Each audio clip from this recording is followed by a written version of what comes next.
नमस्कार विद्यार्थी मित्रांनो, मी डॉक्टर किशोर बागडे आणि आपण बघत आहात YouTube channel medical admission guidance.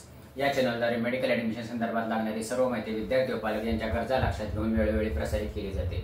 तर या चॅनलला सबस्क्राइब करा, बेल आयकॉनवर क्लिक करा आणि आपल्या मित्रांना शेअर करा। महाराष्ट्र मेडिकल ॲडमिशन प्रोसेस सुरू झालेली आहे, आपल्या सर्वांनाच माहिती आणि रजिस्ट्रेशन सुरू झालेले आहे। ह्यावर आपण पहिल्यांदा एकदा व्हिडिओ बनवला होता, पण बऱ्याच जणांनी सांगितले की आता स्टेप बाय स्टेप परत एकदा व्हिडिओ बनवा, म्हणून हा परत व्हिडिओ बनवत आहे। आजचा आपला विषय आहे Maharashtra counselling registration step by step, आणि ह्याचा आपला पुढचा व्हिडिओ असणार आहे SML बाबत आणि मेरिट लिस्ट बाबत। तरी आजचा आपण रजिस्ट्रेशन कसं करायचं टप्प्याटप्प्याने, हे रजिस्ट्रेशन महाराष्ट्र काउन्सिलिंगचे रजिस्ट्रेशन हे 4 टप्प्यामध्ये असतं, 1, 2, 3 आणि 4। हे 4ही टप्पे खूप महत्त्वाचे असतात। त्यात जर काही थोडी चूक झाली तर आपल्या पुढच्या ऍडमिशन प्रोसेसमध्ये खूप नुकसान होऊ शकतं किंवा आपल्याला मानसिक त्रास होऊ शकतो। तर सर्वात महत्त्वाची गोष्ट म्हणजे हे जेव्हा ऍप्लिकेशन होईल तेव्हा तुम्ही प्रिंटआउट काढणं खूप गरजेचं आहे। जेव्हा डॉक्युमेंट अपलोड होतील तेव्हा प्रिंटआउट काढणं खूप गरजेचं आहे आणि ती प्रिंटआउट नीट जपून ठेवणं महत्त्वाचं आहे। कारण जेव्हा तुम्ही ऍडमिशनला जाताल तेव्हा ती ऍडमिशनची ऍप्लिकेशनची प्रिंटआउट दाखवणं गरजेचं असतं। ते जर प्रिंटआउट दाखवली गेली नाही तर तुमचं ऍडमिशन कॅन्सल होतं, म्हणजे तुम्हाला परत यावं लागतं, प्रिंटआउट काढून घ्यावी लागते। म्हणजे महत्त्वाचं म्हणजे ही ऍप्लिकेशनची प्रिंट काढणं खूप गरजेचं आहे आणि ती तुमच्या फाईलला असणं गरजेचं आहे। तर ह्याच्यामध्ये आपण पहिल्यापासून बघू। पहिल्या स्टेपमध्ये काय आहे काउन्सिलिंग प्रोसेसच्या, तर तुम्हाला नीट रोल नंबर लिहायचा आहे। हे पहिल्यांदा पण सांगितलेलं, परत एकदा सांगतो। नीट रोल नंबर लिहायचा आहे, तुमचा नीट ऍप्लिकेशन नंबर लिहायचा आहे, परत तुमचं कॅन्डिडेट नेम लिहायचं आहे। कॅन्डिडेट नेम लिहिताना तुम्ही जे स्कोर कार्डवर आहे ते जसंच्या तसं लिहायला पाहिजे। म्हणजे किशोर विजयकुमार बागडे किंवा बागडे किशोर कुमार विजयकुमार किंवा बागडे केवी, तुमचं जे काही स्कोर कार्डवर जे नाव आहे त्याच पद्धतीनं लिहायला पाहिजे, ही काळजी घ्या। त्याच्यानंतर नीट मार्क्स इन पर्सेंटाईल लिहायचे। NEET marks in percentile physics, chemistry, biology आणि टोटल मार्क्स लिहिले। त्याच्यानंतर तुमचा ऑल इंडिया रँक लिहायचा आहे। तुमचा ऑल इंडिया रँक लिहायचा मित्रांनो। तुमच्याकडे आता 3 नीटचे स्कोर कार्ड आहेत। 4 जूनचं एक आहे, 30 जूनचं एक आहे आणि शेवटचं आहे। तर 4 जूनचं नीट स्कोर कार्ड आणि 30 जूनचं नीट स्कोर कार्ड बाजूला ठेवा। नीट वरती बघा आपण कुठलं हे लिहितोय, पर्सेंटाईल लिहितोय, कारण रिवाइज्ड जे आहे तुमच्याकडं त्याच्यावरच यायला पाहिजे, नाहीतर तुम्ही गोंधळून तुम्हाला पुढं प्रॉब्लेम येईल। तर हे ऑल इंडिया रँक लिहिताना आणि नीटचे मार्क्स लिहिताना ते नीट लिहा, ते खूप गरजेचं आहे। कारण त्याच्यानंतर काय लिहायचंय तर तुमच्या आईचं नाव, वडिलांचं नाव लिहायचंय आणि तुमचा कम्युनिकेशन ऍड्रेस लिहायचा आहे।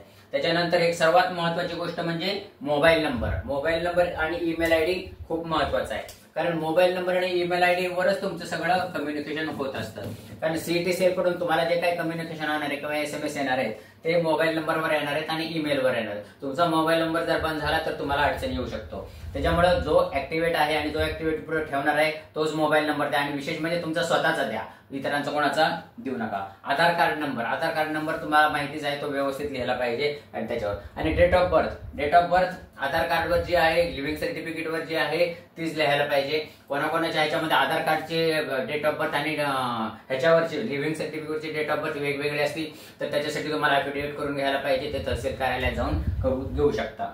परत त्याच्यानंतर तुम्हाला पासवर्ड क्रिएट करायचा आहे। पासवर्ड क्रिएट करण्याचा हा तुमचा पर्सनल गोष्ट आहे, कसं करायचं हे तुम्हाला माहिती आहे। पासवर्ड आणि तो व्यवस्थित लिहायचा आहे। त्याच्यानंतर आता आपल्या स्टेप 2 होती। स्टेप 2 मध्ये काय, पहिली स्टेप झाली आपली। परत स्टेप 2 मध्ये लॉग इन करायचं। तुमचा लॉग इन आयडी तुम्हाला येतो, लॉग इन आयडी आणि पासवर्ड टाकून तुमची स्टेप 2 चालू होती। स्टेप 2 मध्ये काय करायचंय, तुमचे सगळे एज्युकेशनल डिटेल्स भरायचे। ह्याच्यामध्ये SSC HSC मध्ये तुम्हाला काय पासिंग इयर म्हणजे तुम्ही 10वी कधी पास झालेला आहे। त्याच्यानंतर स्टेट, तुम्ही 10वी कुठल्या स्टेट मधून झालेले, महाराष्ट्र, गुजरात, मध्य प्रदेश, कर्नाटक इतर।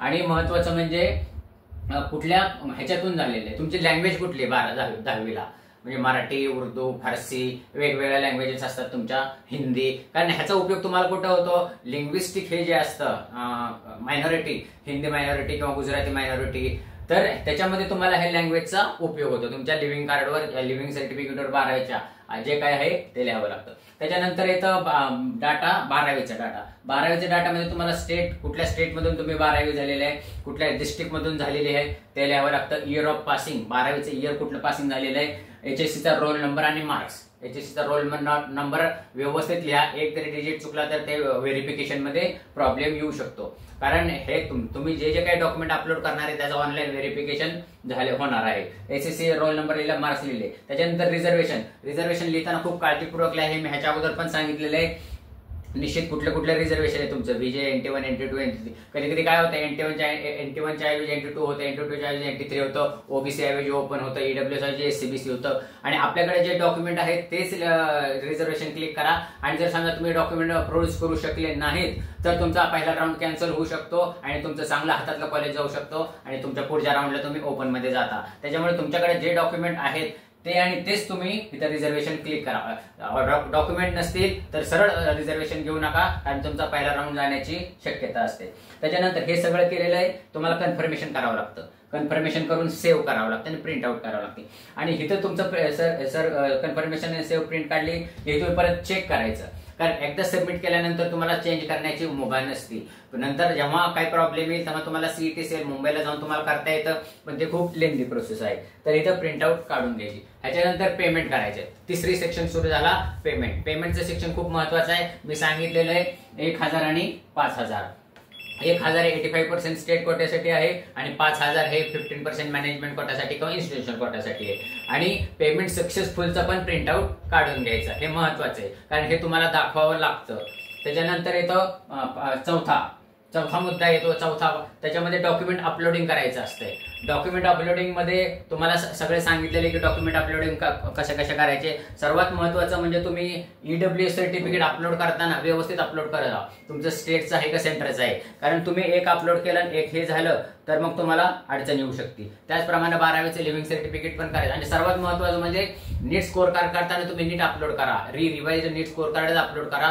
जर समजा तुम्ही नीट स्कोर कार्ड जुना अपलोड केलं तर तुमचं व्हेरिफिकेशन मध्ये प्रॉब्लेम येईल, पुढे ऍडमिशन प्रोसेस मध्ये प्रॉब्लेम येईल. बाकी तुम्हाला सगळं माहितीच आहे कुठले डॉक्युमेंट अपलोड करायचे. आता तोंडपाठ झाले असतील ते काय जास्त वाचत नाही. महत्वाचं म्हणजे तुम्हाला जर समजा तुमच्याकडे कास्ट व्हॅलिडिटी नसेल किंवा नॉन क्रिमिलेअर नसेल किंवा SCBC साठी व्हॅलिडिटी नसेल तर तुम्ही त्यांची पावती पण अपलोड करू शकता आणि पावतीचे हे टाकू शकता, काय म्हणतात नंबर टाकू शकता. तर त्याच्याबद्दल काही जास्त बोलण्याची गरज नाही. आणि तुम्ही D1, D2, D3 किंवा इतर काही तुमचे रिझर्वेशन असतील, हे त्याला कॉन्स्टिट्यूशनल रिझर्वेशन, त्याच्याबाबत तुम्ही कन्सर्न हे करायला पाहिजे. म्हणजे लिंग्विस्टिक मायनॉरिटी किंवा कास्ट मायनॉरिटी असेल तर तुम्ही त्याच्याबाबत ॲफिडेव्हिट वगैरे अपलोड करायला पाहिजेत, हे महत्वाचे. मला वाटते का हा व्हिडिओ आणि तुम्हाला इन्फॉर्मेटिव्ह वाटलाच असेल. लक्षात आला नसेल तर परत एकदा पहा, आपल्या मित्रांना शेअर करा. या भाषेत माहितीपूर्ण व्हिडिओसाठी या चॅनलला सबस्क्राईब करा, कारण हा चॅनल तुम्हाला शेवटपर्यंत तुमच्या पाठीशी उभा राहणार. एवढं बोलून आजचा विषय थांबवतो. जय हिंद, जय महाराष्ट्र.